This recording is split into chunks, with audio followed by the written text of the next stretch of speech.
Welcome back.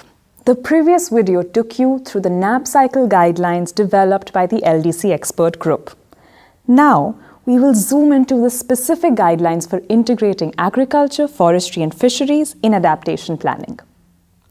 Here we find two maps that countries can use to navigate this process of integration. The first is the supplementary guidelines developed by the Food and Agriculture Organization on addressing agriculture, forestry and fisheries in National Adaptation Plans.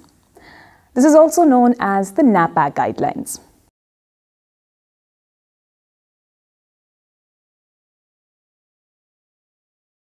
The second is the NAP-Ag program, in which UNDP and FAO jointly support 11 partner countries to integrate climate change adaptation measures for the agriculture sectors. The program also supports countries in accessing climate finance through multilateral and bilateral financing sources.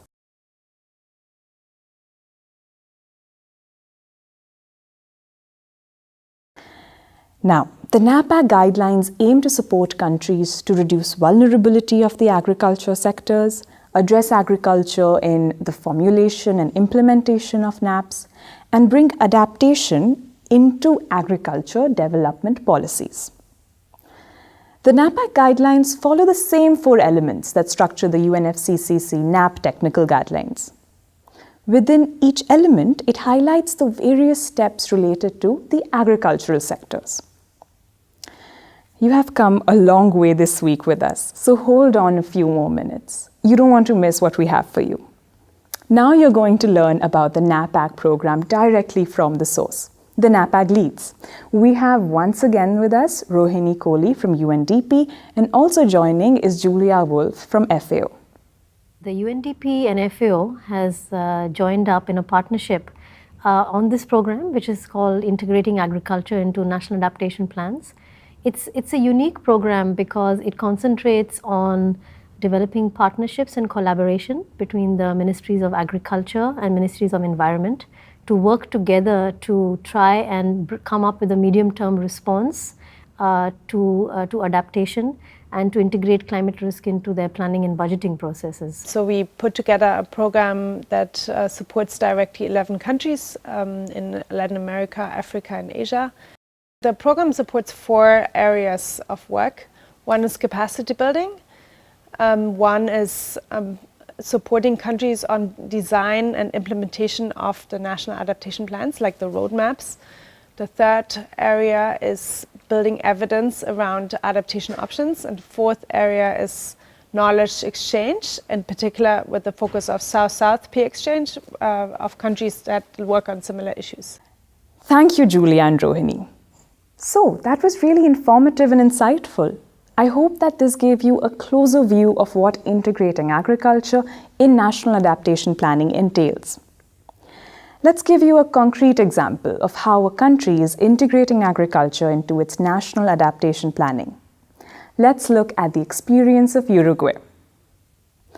Adaptation to climate change is a strategic priority for Uruguay.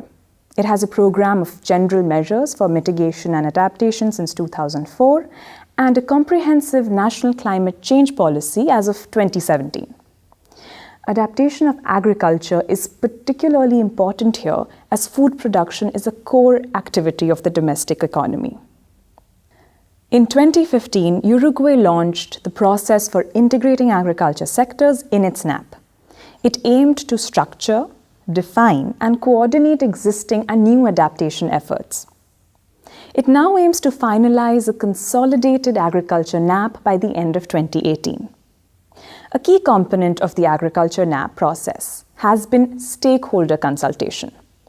This has been carried out through adaptation dialogues.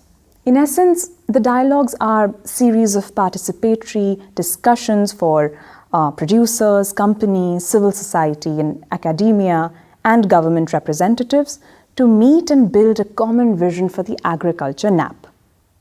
Through this process, Uruguay is now addressing the diverse challenges that different agricultural systems face, and it is integrating the knowledge of different groups into the planning process. We also have an example from Zambia, which you can check out in the lecture notes for this week. To sum up, what have we learned this week? The LDC Expert Group Technical Guidelines on NAP are a comprehensive but non-prescriptive set of guidelines. They assist countries in formulating their national adaptation plans. The steps countries may undertake as part of their NAPs include laying the groundwork, preparing for the implementation, then actually implementing, and finally reporting, monitoring, and review. Each country's climate change adaptation concerns are different, and countries should pick the steps specific to their national process. NAPs should be aligned with overall national and developmental goals and SDGs. The adaptation of agriculture is important as it focuses attention on one of the most sensitive sectors.